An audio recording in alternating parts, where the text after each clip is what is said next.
wasted my first 3 years when I started going to the gym. I didn't lose fat and I didn't gain muscle. In this video, I'm gonna go over the 3 biggest mistakes I made that stopped me from losing fat, stopped me from gaining muscle, and got me injured. The first mistake I made was inconsistency. So I know that consistency is the most talked about tip for success, so I'm not gonna bore you with the reason why consistency works. I think that's pretty obvious. I think you already know. But I will tell you a tactic that makes consistency really easy, especially if you ever come back from vacation or for whatever reason you fall off your routine. The tactic is called starting so small that it pisses you off. If you're new to the gym, just start with the push-pull leg routine. I'll link one in the description. And if you've already been going and you have a split, what I want you to do is, if you've never gone before or you're coming back from vacation and you're off the schedule, to just go in and screw around. Like if you're brand new and you haven't done this stuff before, just go on that split, look up videos and see which one you want to try. You know, stick more to the machines, the easy stuff, and just go in and just do a couple sets of it. If you feel bad about it, go home,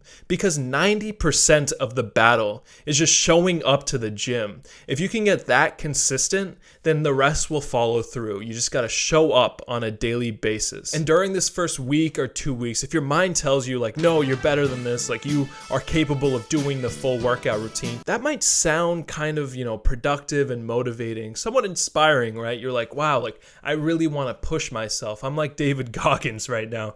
But it's actually backwards. That's your ego telling you that you're capable of more than you actually are. Because if you fell off your routine, then you don't really have the evidence that you're a very consistent person right now, right? Or if you're brand new to the gym, you've never built up the actual discipline, the foundation of you going to the gym. And so when your ego tells you, when your mind tells you like, no, you're so capable, you can do this, push yourself, that's what you don't want to listen to, and you actually want to fight against it and go smaller than what it wants you to do. And so that's when you just go and have fun and you just show up to the gym for these first few weeks. And I promise you will 5 to 10x the likelihood that you're still on the routine in 6 months. The second mistake I made, which I've already touched on a little bit, is my ego. I've fallen into this trap many times, and it's so funny to me that 4 years into my consistent gym journey, I have numbers on some of my lifts that are less than where I was at 3 years ago when I was just like half the size. I had no muscle on my frame. The biggest reason that is because back then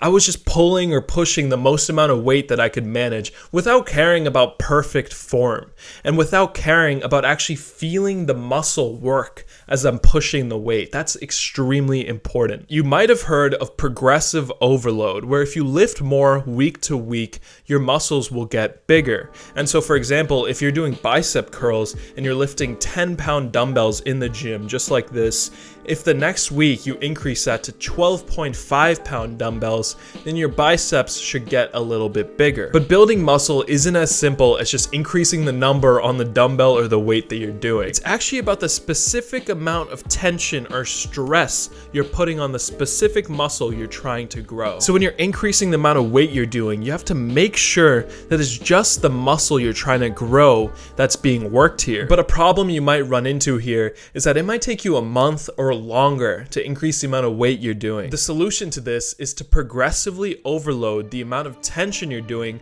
without increasing the weight. There are 2 ways to do this that I'm going to go over. The first one is time under tension. So back to that example where you're doing 10-pound dumbbell for your bicep curls. On week 2, you keep it at 10 pounds, but you take much longer as you're doing the reps. The other way to increase tension is to increase the amount of reps. So let's say week 1 you were doing the 10-pound dumbbell. Week 2 you keep it at 10 pounds, but instead of 10 reps, you go for 11 reps, and you do that on every single set you're doing. If you make your form your highest priority, and then you use these different tension tactics, I promise you will reach your goals much quicker. Most people just let their ego control the amount of weight that they're doing, and they just keep increasing it week after week, even if they're not using the muscle they're trying to grow. Don't be like those guys. Master your form, and you'll get your results fast. And the final mistake I made was getting injured. I got tendonitis twice in the last 4 years. The first time was when I had a dumbbell behind my head and I was doing this like overhead press, and I remember I was doing it. I had like an 85-pound dumbbell and I heard it just click while I was doing it. The scariest shit you want to hear when you have a heavy weight behind you. I heard the click near my tricep, and for the next 6 months I couldn't do a single push exercise, so chest, shoulders, or triceps. The reason this happened was 1, I didn't warm up enough, but 2, my shoulder wasn't flexible. You ever see those guys doing those like banded exercises where they take the resistance band, they put it like behind their back, they're like going everywhere with this band, or you see people do rotator cuff exercises where they're going like this with a band or with a weight? You want to start doing that because it does more than just helping your shoulder when you're benching. It actually can help your tricep and bicep work more properly and get really warmed up. So as often as you can remember to, and I like to just throw this in the middle of my workouts, sometimes before and after, but I'll just get a band and I'll just keep it on me as I'm going through the gym and between my sets sometimes. Even on like leg day, I'll just start doing these exercises to strengthen these muscles. Go follow the routine in the description and you'll be able to prevent your injuries. There's also a mobility routine I really trust in the description below, and also a warm-up routine that you can get into linked below. If you can prevent yourself from making these 3 mistakes, you will save years of your life in the gym and also lose fat and gain muscle even faster. Hit the like, comment, and subscribe button and watch this next video.